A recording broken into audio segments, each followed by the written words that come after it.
The movie opens up in the year 2012 in a small neighborhood in London. People are going about their daily lives and everything seems to be normal. Just then, an elderly woman, Maeve, senses something in the area and stops. She seems worried, as if she has felt an external force. One of the neighbors, Trish, asks Maeve if she is alright, but the old lady mentions that it's happening again. Out of nowhere, she rushes to the nearby kids and orders them to get inside their homes. The neighbors are perplexed, as it is a perfectly normal day, with no any signs of danger, but Maeve keeps saying it's happening again. Meanwhile, we are shown the poster of a missing girl, signaling that she was abducted not so long ago. As Maeve is trying to convince her neighbors, Trish's daughter, Chloe, watches everything unfold from her room across the street. She is singing her favorite song, which talks about the bird kookaburra. She then sits on her desk and starts sketching a picture of one of the neighbor boys, who is playing outside. Surprisingly, as soon as she finishes the sketch, the boy vanishes into thin air, as if he has been teleported. Maeve and the boy's father realize that another abduction has taken place, but they can do nothing about it. Following this, we are introduced to the main protagonist, the doctor, and his accomplice, Rose. The two are time travelers, who have been tasked with fixing any anomalies in the timeline. They have come into this world through their teleportation portal, however. This time, they are simply there to witness the opening ceremony of the 2012 London Olympics. As the two are walking through the same neighborhood, they come across the posters of the missing children. The doctor, being a curious individual, doesn't believe that someone in a quiet neighborhood like this one is capable of abducting children. Hence, he goes around the neighborhood and starts inspecting. When he reaches near the house where the last boy disappeared, he suddenly senses a wave of energy, thus concluding that the abductions are related to something supernatural. Meanwhile, Rose talks to a maintenance worker named Kel, who has been fixing the potholes in the neighborhood. It turns out that the Olympic torch is going to pass through the street on the way to Wembley Stadium. On the other hand, the doctor gets into trouble for snooping around someone's house like a thief. Rose and Kel rush to help him out, while Maeve and Trish arrive to defuse the commotion.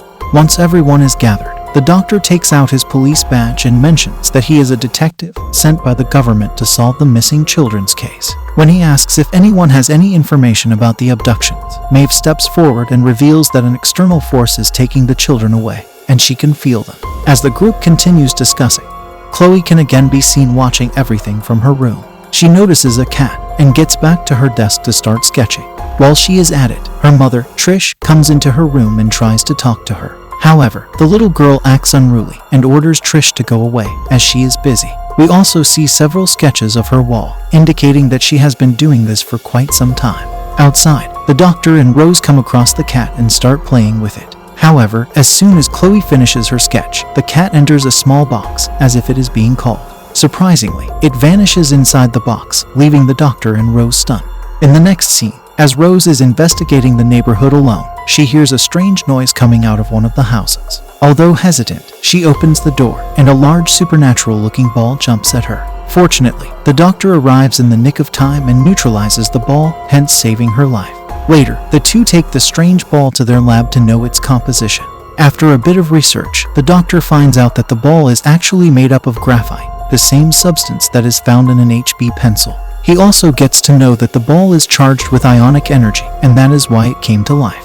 With all the information, the doctor concludes that the ball is just a pencil scribble, which was thrown away after the sketch became useless. Hearing this, Rose chips in with her theory that whoever is making the sketches has the power to either create or erase things from Earth. She also suspects Chloe, as the little girl is the only one who doesn't come out of her house and looks weird all the time. The following day, the two arrive outside Chloe's house to meet her, but they are stopped by Trish, who mentions that her daughter is busy. She also looks scared, as if she is hiding something. The doctor senses this and promises to help her daughter, and this time, Trish agrees. After letting them in, Trish reveals that Chloe has been acting strange since the last couple of months. She never leaves her room and scribs random sketches all day long. Trish also mentions that her husband died a year ago, but they are happy about it since he was a very bad person.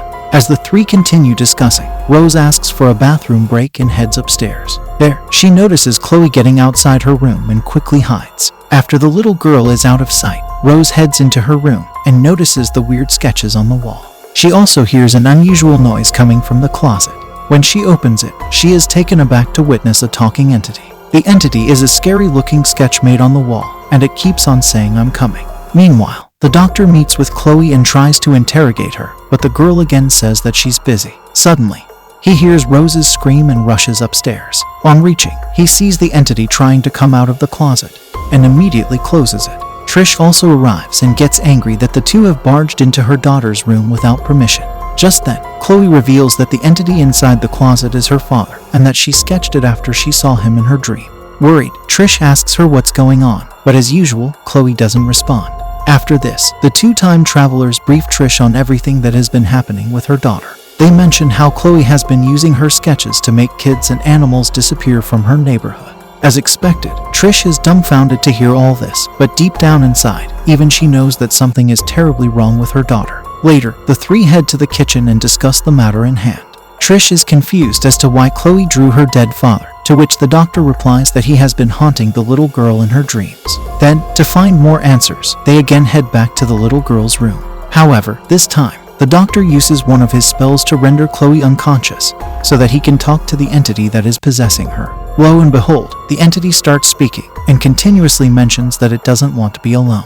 It then identifies itself as an Isolus, a supernatural being that travels the space with its large family. 2 months ago, this particular Isolus became separated from its family when a large solar flare damaged its pod and sent it flying to Earth.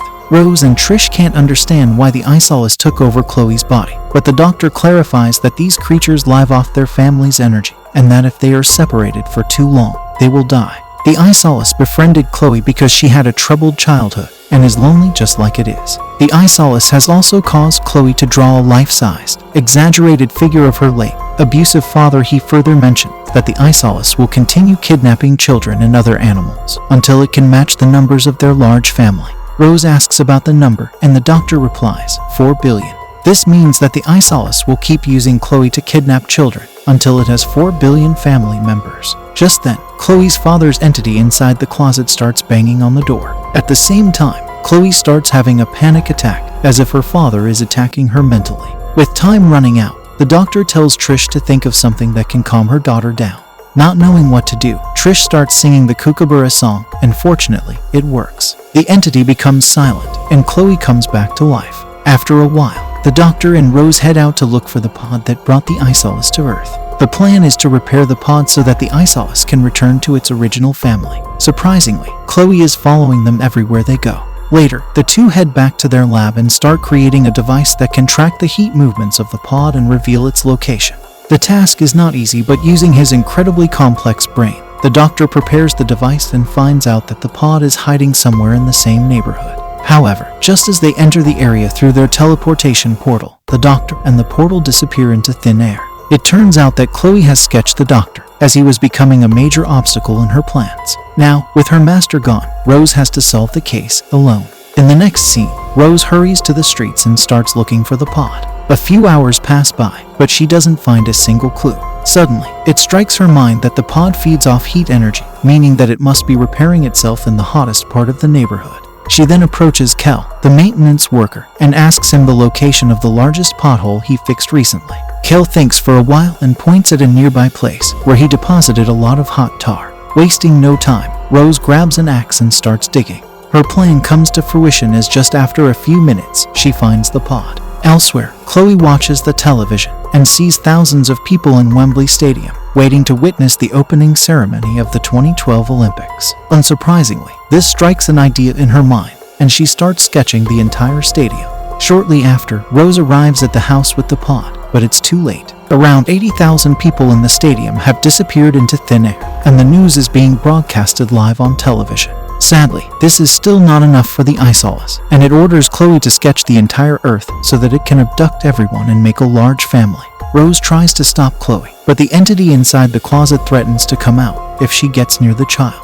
With all hopes now seemingly lost, a sketch inside the room suddenly moves. It is the doctor's sketch, and even while being abducted, he has managed to communicate with Rose. In the sketch, he is pointing at the Olympic torch. At the same time, the television also starts showing the Olympic torch rally, which is nearing the neighborhood. The reporter says that the torch is a beacon of hope, integrity, and love. As soon as Rose hears this, she realizes that the doctor is signaling her to throw the pod inside the Olympic torch, as love is the only thing that can repair it. She immediately heads outside and joins the large crowd that is waiting for the Olympic rally to arrive.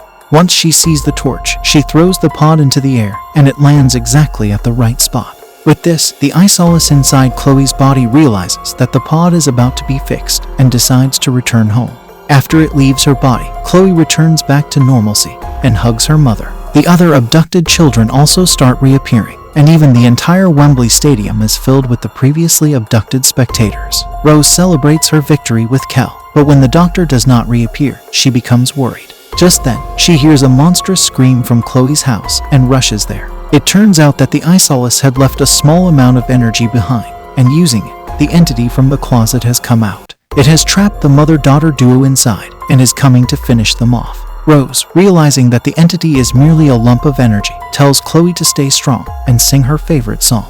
Although scared, the little girl starts singing the Kookaburra song, and her mother joins in too. The plan works, and the demon is pushed back inside its world, forever. In the final scene, the television shows that the man carrying the Olympic torch is exhausted and injured. Just as he is about to reach the Wembley Stadium, he collapses to the ground. Surprisingly, the doctor pops up out of nowhere, carries the torch, and heads to its designated destination.